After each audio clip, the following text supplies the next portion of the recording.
Hi guys, Chamion here from Food by Chamion. I hope all is well. Today I'm going to make for you all a cassava dumpling. Cassava is also known as Brazilian arrowroot, and of course it has different names depending on which nation of the earth you live in. Right, so here I have about 2 cups of freshly shredded or grated cassava. Right, it's not frozen stuff or store, but I won't recommend that because a lot of times what happens is when they are frozen, they retain water. So you want to get away from that, and you don't have to squeeze out anything in the cassava. Please, no, don't, right? So it's shredded there, like I said. I call the amount just now. I have 4 cups of flour there. I have my salt. I have some plain water. Room temperature water. I'm not working with yeast, so I don't need activation or proofing, right? Proof is the next word we use in the culinary world for when we are activating yeast with water and the likes. So I'm going to start by adding my flour, right? You can sift it. The dumpling, we in the Caribbean here, we love our dumplings firm, okay? Some person like it soft. Let me say now, so you won't become alarmed. I use 3 cups and some, okay? So you won't become alarmed. I won't be using any baking powder in my dumplings. It have persons that make it with baking powder. I don't. I'm not saying that I may not cover it that way for you all, but if you are using it, it's always wise. Well, not for dumplings, but I will say for this much, just 3 cups and plus, let's say 3 cups and a half, I would suggest that you only use a teaspoon. You don't want that baking powder taste. Baking powder gives off a taste, and some persons, they actually feel it on their teeth, believe it or not, right? When it's too much in there. So you don't want to do that. So I'm going to just get my spatula, combine my flour with my, I'm going to put salt just now in a bit, right? I'm going to combine my cassava in my flour. It's all-purpose flour. If I didn't say that, it is all-purpose flour, right? I know it have cassava flour, and listen, the culinary world is advancing at mind-blowing speeds, right? So we have a lot of things now that we didn't have before, right? Let me just put a few turns of my Stonewall kitchen main sea salt in here. I don't want too much of it, okay? Because always remember, you don't want to heavily salt anything because it's going to go with other stuff, of course, and the other stuff will be seasoned. So please stay focused on things like that, or pay attention, I should say, to things like that. Right, let me add my water now. If it's cassava dumpling, people must not be trying to figure out what dumpling it is. That's why I use the amount of cassava I use. One should not be sitting wondering, I know it's not plain flour dumpling, but what is it? No. Let me add my water now. Some persons might add a bit of sugar in here, like a teaspoon or a tablespoon. I won't. I tell you all, I don't do anything on set differently than I do in my own home. We have a variety of different dumplings. Some persons will use whole wheat flour. Some person will use bran. Some person will make carrot dumplings and the like. Remember, I always say we can always add, we cannot take away. So that's why I'm just adding bit by bit, right? I'm going to put some more of my water. Yeah, so the dumpling varies on whoever is making it and what their mood might be. We also have coconut dumplings, which is ground coconut. You can use the same method here, using a ground coconut. Right? If you live internationally and you can't access the ground coconut, or you don't know where to start with it, and you can get the coconut milk, it will do the same thing for you. You just won't have the pretty look of the coconut in there, right? Just instead of water, you need to use your coconut milk, and it's going to be coconut flavored dumplings, believe it or not. Food isn't anything to fuss about, you know. Food's simple stuff. Well, some of it is. I'm getting ready to make it. This moment, I'm going to put it on because I already have a pot going for my dumplings. And I'm just getting ready to use my pastry mat to roll them out. A lot of persons form their dumpling free-form style of using just their hands. I don't like it so. I make my dumplings one way all the time. Right? So here's my pastry mat. I'm not opening it wide. It's bigger than that. It's falling too, but I don't want it wide, okay? Let me just get some flour on the surface of that mat. Right, about here is good for now. Yeah, as I was saying, in Trinidad here, we freeform the dumplings and so forth. I won't suggest the use of a pressure of a food processor to get your cassava ready for your dumplings. Please use a traditional box grater, okay? I'm just giving it a bit more knead. I'm just going to put a bit more flour on my surface to, you know, to help me along. Because you don't want it too soft, you don't want it too firm. You must have a nice balance, right? And without the use of baking powder, the dumpling is still very soft and nice, right? The dumplings, I should say, because I'm not going to make one. It's going to be several. I'm going to use I'm going to just use a knife to cut it. Usually for jobs like these, when I'm working with dough, I use my bench knife. It's a beloved tool in the pastry world or culinary world. Makes our life easier, but I'm just going to use a regular knife, okay?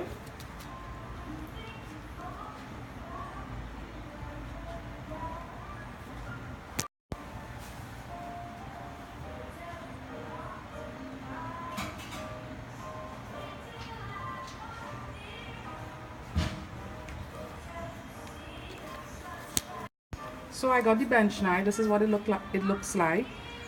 Just trying to make some sections of on my cassava dumpling. It doesn't matter what size they are at this stage, because what I'll do, I'll just, you know, roll them out in even balls as much as I can, okay? So we don't want to fuss at this stage. It's a bit soft, moist, because it's cassava dumplings. You just want to follow all the steps that I'm taking, okay? Get it as even as possible. Why we keep food even and uniform is it cooks in the same time. So that's why we always try to maintain, you know, even size when we are cooking anything, because you don't want some to cook and some not to be cooked and so forth, right? So I'm just going to add a bit more flour. Like I said, I have my water already going in a pot, and I'm going to just, of course I won't let you all watch me roll out all. I'm going to just do about 2 for you all to see how I roll it out, and that's about it, right? There's no need for me to have you all here just watching me roll out all of this unnecessary.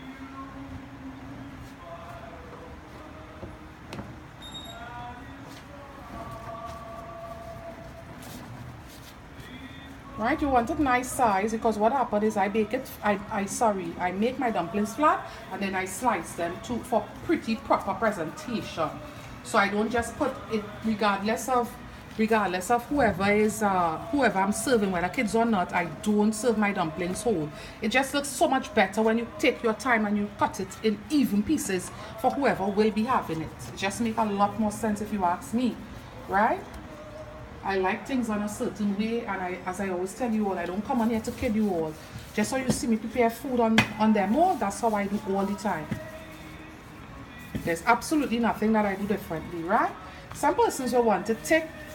How thick you want it in inches, it's on you. How wide you want it also, it's on you, right? So this is where I aim for. Like I say, when you are cooking pasta, the same rule goes when you are doing dumplings. Don't add oil. Okay, just salt your water properly, and that's going to be enough. You don't need to add any. I'm just going to use some iodized salt today. Usually I use kosher to prep and all of that, but I'm going to use iodized salt, right? So just salt your water properly after you have put in your contents, because if you don't do that, you'll end up with a salt water blast on your stove, your kitchen, everywhere. You're going to have heavy salt, and you don't want that, do you? So always salt it after the first one goes in. So the salt will more, you know, cling to that versus going on all over your stove and pan and so forth, right? So there went the first one, and now I am able to put about a teaspoon of salt. Right, so there's my salt. You see the reaction the water gave as it hit, and that's why you don't want to salt it before you put in the contents. The blast is going to be ridiculous in your kitchen. You'll have a man-made salt blast on your hand. I'm going to demonstrate one more before I shut down, and then come back with final results for you guys, okay? In Trinidad here, we have dumpling with a wide variety of things. I can be here for like 20 minutes trying to call out how much things we have dumplings with. And we have some persons that really love dumplings, right? So if I try to attempt, I'll be here for quite a while, but we have it with meats,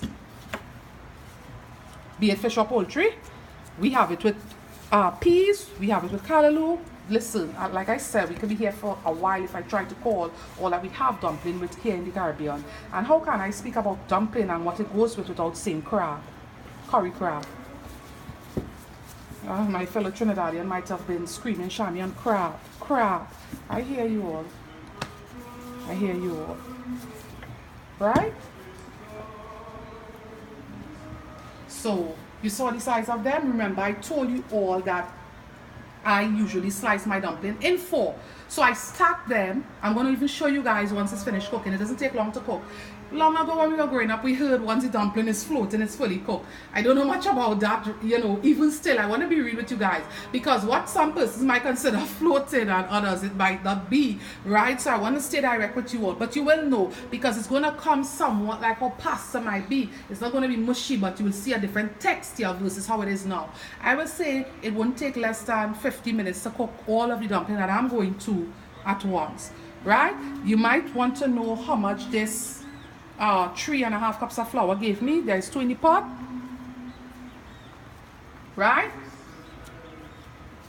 So 2 in the pot, 3, 4, 5, 6, 7, 8, 9, 10, 11, and I will say 10 because some needs to be adjusted in size. Okay, so this 3.5 cup of flour gave me 10 dumplings, right guys? So keep watching as I bring it together for you all. So guys, this is where our cassava dumpling progress to. It's fully cooked. I want you to see the texture that I was referring to, the difference. There is no way, some people are visual learners, right? So I'm going to show you guys, see how it look. This is how it look when it's fully cooked. You see the cassava bits in there coming through just brilliantly. The cassava bits, it's just brilliant in there. You can see it, right? And our dumpling, it's fully, dumplings, they are fully cooked as I said, or like I said. I like to give tips when I'm cooking. Let me tell you all. If you just strain this the old-fashioned way, just empty everything into a colander or a strainer as it is known here in the Caribbean, it's going to mash it up really bad. It's going to destroy your dumplings. So you want to take your time. I know it's a bit tedious, but it's worth it when you have proper presentation. You want to get your colander, like I have here. I'm using my small one. And you want to take your time and do exactly what you see me do here, because you want proper presentation. One don't want to take their time and make something and it's so beautiful, and at the end you mash it up by being somewhat tardy, right? You take your time, you cook your food, you put a lot of effort and time into it. It's not going to hurt to just follow through at the last stages. That's not the time to become complacent and tardy, like I said just now, right? So you want to lift it out. You don't have to shock it. All foods, it do, once you cook it, it do carry over cooking, but you don't need to shock it, right? I'm going to show you all exactly as I'm finished getting all out of the water, how I slice it to serve it, right? Imagine dumping this loveliness into your colander. What will happen? There will be in all different shape and directions.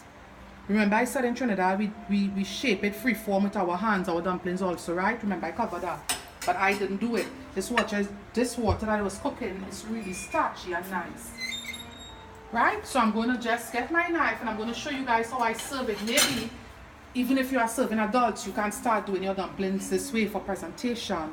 So what I do, remember I told you all during the mixing process that I stack it. So I'm going to show you guys, you can literally cut 4 at once. Right, so I have 3 there. I'm going to cut 3 and show you guys. It's steaming hot. And if you didn't know, I'm telling you now, don't say I didn't say. Dumpling sticks to people when it's hot, okay? Yes, it does. If you never made it, don't attempt to do anything to it. When it's hot, it sticks to person's skins. Remember it's flour, okay? You want to treat it like it is. And this is how simple I just slice it up, because I want uniform, nice slices on everybody I'm serving, everyone plate. And you just do like this, and they are able to cut it smaller. And for the kids, it makes a lot of sense, and so forth and so forth, right? If you are preparing it for a function, you want to do the same thing to it. You can put just a mild bit of butter on it so that it won't stick together. mild bit, not plenty. You don't go heavy because you don't want people to be tasting margarine or butter on their dumpling with whatever nice side they will have it with. Okay, remember I go through these things with you all for a reason and a purpose. Guys, the pleasure of making this cassava dumpling, it was my own, really it was. You all know Food by Chamion, we are all over social media. You all know we are on Instagram. We have a public Facebook page, business page, and we have the YouTube channel, of course, and we are all under one name on social media, which is Food by Chamion. If you are somewhat shy and you need to speak with me, you can send me an email on email address foodbychamion@gmail.com. You all saw how perfect our lines are and everything is on that dumpling, that cassava dumpling. That's why I cut it all the time before I serve it. There's a great reason why I do that, and the warmer you cut it, the better for you. Right? Because dumpling somewhat, not hardened, but gets somewhat more firm as it is dropping in temperature, as it is getting to room temperature, right? So guys, until I'm with you all, thanks for watching, thanks for all your love, support, sharing, and encouragement. If you are not shy and you want to speak with me, comment below, and I will reply in a timely manner. I guarantee you that. Right guys? Alright guys, bye.